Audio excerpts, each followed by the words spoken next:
नमस्कार दोस्तों, scary story in Hindi में आप सबका स्वागत है। आज की कहानी की तरफ बढ़ने से पहले आप सब चैनल को सब्सक्राइब कर लीजिए और अगर कहानी अच्छी लगे तो प्लीज़ लाइक एंड कमेंट देना ना भूलिएगा, और अगर ज़्यादा अच्छी लगती है तो प्लीज़ आप शेयर कर दीजिए।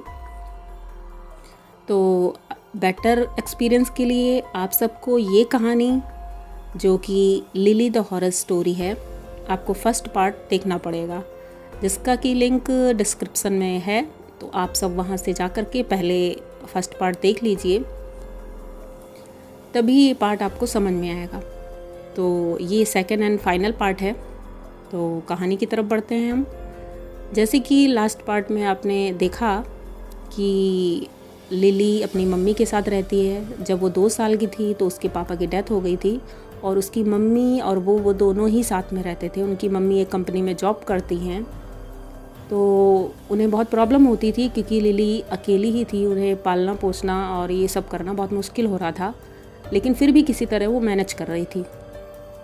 लेकिन जब वो 10th क्लास में जाती है तो उनकी मम्मी को लगता है कि उधर जॉब को भी ध्यान देना है और उधर लिली के लिए भी बहुत कुछ करना है, तो वो दोनों काम एक साथ नहीं कर पा रही थी। तो उन्होंने सोचा कि लिली को हॉस्टल में डाल देते हैं। तो वहाँ शहर के एक अच्छे से हॉस्टल में वो लिली को लेकर जाती है। वहाँ देखती है सब कुछ ठीक रहता है, तो वहाँ पर उसका एडमिशन करा देती है कॉलेज में। और वहाँ पर उसको हॉस्टल में एक बहुत अच्छी फ्रेंड भी मिल जाती है जो कि उसकी हेल्प करती है हर एक काम में। तो दोनों साथ में रहते हैं, बहुत खुश रहते हैं। लेकिन उनकी मम्मी के जाने के बाद और 1-2 दिन बाद ही उनके साथ एक्टिविटीज़ शुरू हो जाती है, जिससे कि डेज़ी भी बहुत डरने लगती है, जो कि उसकी फ्रेंड थी, न्यू फ्रेंड, उसका नाम डेज़ी था।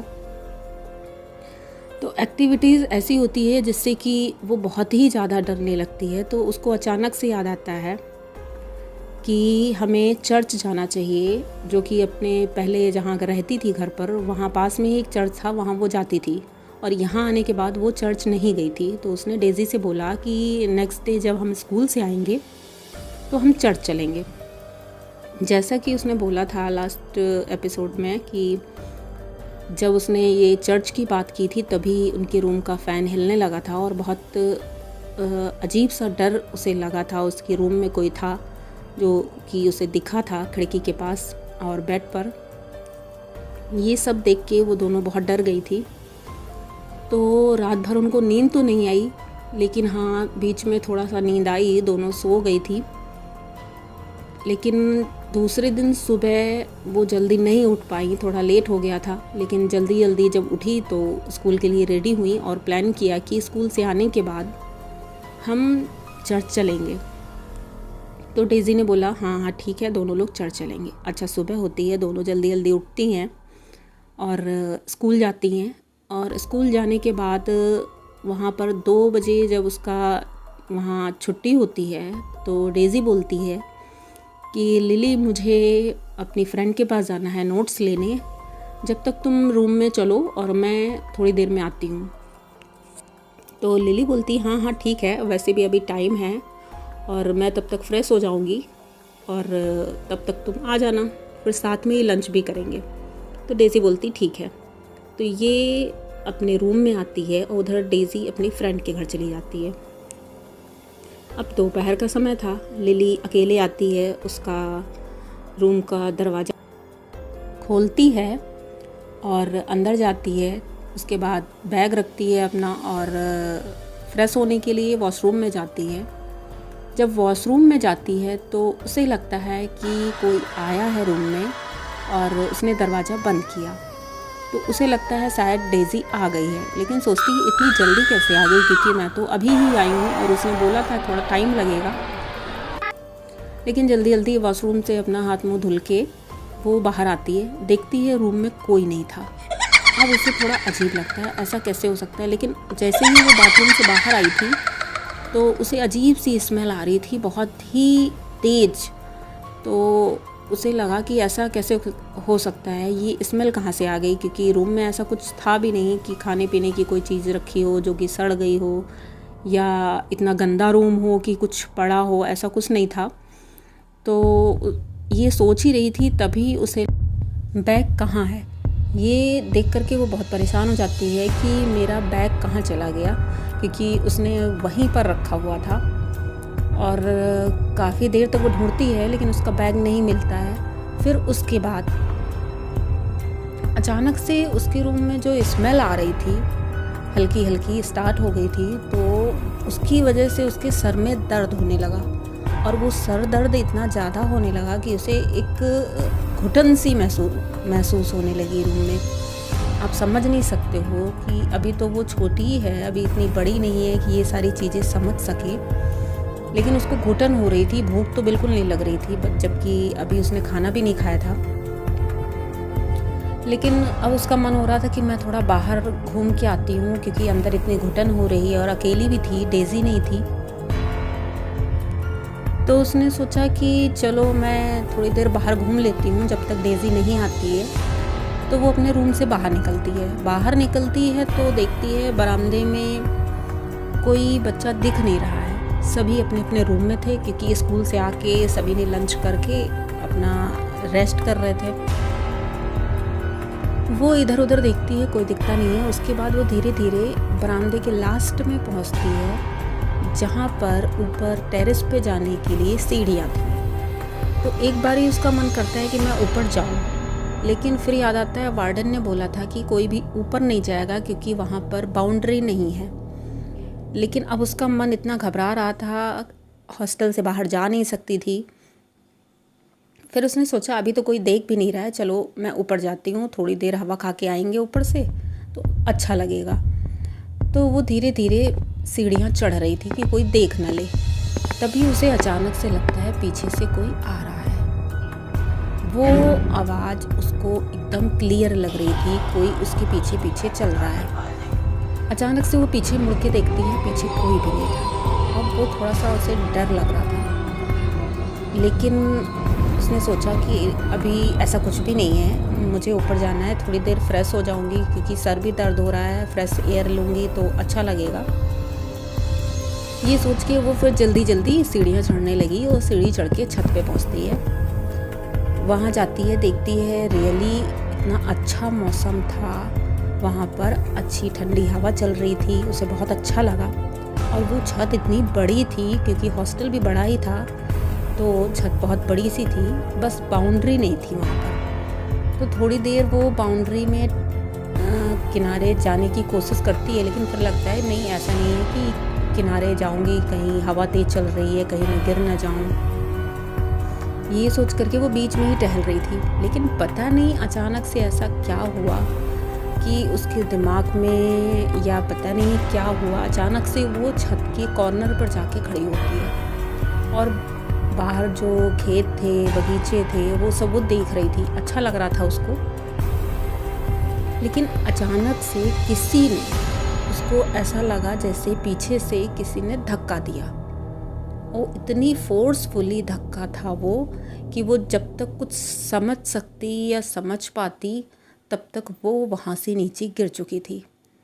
उसे कुछ समझ नहीं आया और अचानक से जब वो नीचे गिरी तो भगवान ही थे उसके साथ, गॉड ही थे कि वो एक मिट्टी के ढेर के ऊपर गिरी थी। और उसके बाद वो वहीं पड़ी रहती है क्योंकि बेहोश हो जाती है। उसके बाद थोड़ी देर किसी को पता नहीं चलता है कि ये गिर गई है पीछे, क्योंकि ये हॉस्टल के पीछे का एरिया था जहाँ वो गिरी थी, तो किसी को दिखा भी नहीं।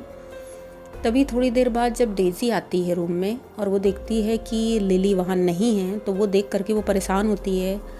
अगल बगल रूम में सबसे पूछती है कि लिली कहाँ है। तभी एक बच्चा बोलता है कि लिली दीदी वो शायद ऊपर जा रही थी सीढ़ियों से, मैंने देखा था, शायद वही थी और वो ऊपर जा रही थी।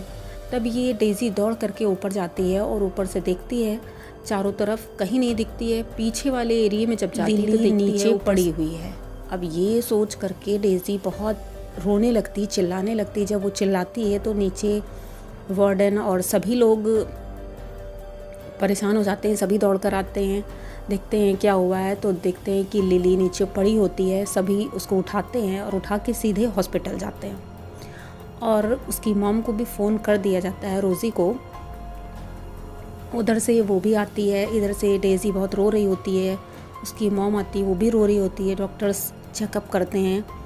उसके बाद फाइनली जब रिपोर्ट आती है तो पता चलता है कि उसके सर में चोट लगी है और जिस वजह से उसकी मेमोरी या बोलो या कुछ भी, उसे कुछ याद अभी नहीं है और वो होश में आएगी भी या नहीं, ये चीज़ें कुछ कंफर्म नहीं हो पा रही थी आखिर उसको हुआ क्या है, क्योंकि उसे होश ही नहीं आ रहा था। डॉक्टर्स ने बोला कि ये शायद कोमा में चली गई है। बहुत कोशिश की, एक दिन पूरा लग गया, बहुत परेशान रहे सब लोग। डॉक्टर्स ने बोला हो सकता है ये जल्दी होश में भी आ जाए या कुछ दिन लग भी जाए, पता नहीं कितना टाइम लगे, क्योंकि कुछ कह नहीं सकते हैं। ऐसा सुनकर के रोज़ी तो बेहोश हो जाती है कि एक ही बच्ची है उनकी, अगर उसके साथ ऐसा होता है तो वो क्या करेगी। तभी डेज़ी आती है उनके पास और वो बोलती है कि आंटी जी, कल रात में ही मैंने और लिली ने प्लान बनाया था कि हम चर्च जाएंगे, लेकिन चर्च जा नहीं पाए, उससे पहले ही ये सब हो गया है। तो अगर आप चलें तो मैं जाना चाहती हूँ लिली की तरफ से चर्च और उसके लिए प्रे करना चाहती हूँ। तो रोज़ी को ये बात अच्छी लगी, क्योंकि भगवान से बढ़कर कोई नहीं। तो ये सोच कर के डेज़ी और रोज़ी दोनों चर्च पहुँचते हैं, वहाँ प्रे करते हैं और उसके लिए दुआ करते हैं, प्रार्थना करते हैं कि जल्दी से वो ठीक हो जाए। वहाँ पर अचानक से फादर आते हैं और रोज़ी रोते हुए फादर को बोलती है कि मेरी बेटी के साथ ऐसा ऐसा हुआ है, वो सारी बातें बताती है। तो फादर बोलते हैं ठीक है, मुझे लिली से मिलना है, और वो हॉस्पिटल आते हैं। जब हॉस्पिटल आते हैं तो देखते हैं कि लिली कुछ सुन भी नहीं पा रही थी, समझ नहीं पा रही थी, वो एक तरह से बेहोश ही थी, उसे कुछ पता नहीं था। लेकिन फादर वहाँ जा कर के कुछ पूजा मंत्र जो क्रिश्चियन में होते हैं वो वैसा करते हैं वहाँ पर, और उसको एक लॉकेट पहनाते हैं भगवान का। तो उसके बाद लिली को अचानक से होश आ जाता है। जब होश आता है तो डॉक्टर्स भी हैरान हो जाते हैं, क्योंकि उन्होंने भी बोला था कि ये इतनी जल्दी ठीक नहीं हो सकती है। तो फादर वहाँ से चर्च चले जाते हैं। रोज़ी सब कुछ ठीक होता है तो लिली को लेकर घर आती है। सभी आश्चर्य में थे कि जो मतलब जिस लड़की के लिए डॉक्टर्स ने बोला कि वो ठीक नहीं हो सकती है, वो 2 दिन में ही एकदम ठीक हो गई। तो तीनों लोग फिर चर्च जाते हैं, डेज़ी, लिली एंड लिली की मम्मी रोज़ी चर्च जाते हैं। फादर से पूछते हैं आखिर ऐसा क्या था, उनको थैंक यू बोलते हैं, गॉड को थैंक यू बोलते हैं। तो फादर ने बताया कि इस चर्च में आने से ही आपकी बेटी की मतलब जान बची है, क्योंकि अगर आप यहाँ नहीं आते तो कभी पता भी नहीं चलता इसको क्या हुआ है। फाइनली बात ये थी, उन्होंने बताया फादर ने, कि इसके ऊपर एक लड़की का साया था जो कि उस हॉस्टल में उसकी कुछ सालों पहले डेथ हो चुकी थी। वो लड़की इसको परेशान कर रही थी और इसको अपने साथ ले जाना चाहती थी, इसलिए इसके पीछे पड़ी थी और उसने ही इसको धक्का दिया था ऊपर से, जिसकी वजह से ये हालत हुई है उसकी। तो फ़िलहाल तो अब ये ठीक है बिल्कुल, और अब इसके ऊपर ऐसा कोई साया नहीं है, कुछ भी नहीं है, अब ये बिल्कुल ठीक है। तो अब आप लोग बेफिक्र होकर यहाँ से जा सकते हैं, और हो सके तो इसको उस हॉस्टल से और ऐसे माहौल से कुछ दिनों के लिए आप दूर ही रखें तो अच्छा है, क्योंकि अभी ये थोड़ी कमज़ोर है। तो उनकी मॉम उनको थैंक यू बोलती हैं और डेज़ी के साथ वहाँ से निकल लेती हैं। डेज़ी भी वो हॉस्टल छोड़ देती है, क्योंकि उसने भी ये सब देखा था, तो उसे भी बहुत बड़ा सदमा लगा था। तो अभी तो फ़िलहाल लिली ठीक है, और उसने ही ये कहानी हमें शेयर की है, जो कि उसी की हॉरर स्टोरी उसने बताई। तो ठीक है लिली, आप अच्छी रहो, स्वस्थ रहो और ठीक रहो। तो आप सब लोगों को अगर ये कहानी अच्छी लगी है तो प्लीज़ चैनल को सब्सक्राइब कर दीजिएगा और हमारे साथ बने रहिएगा एक नई कहानी के लिए। Thank you.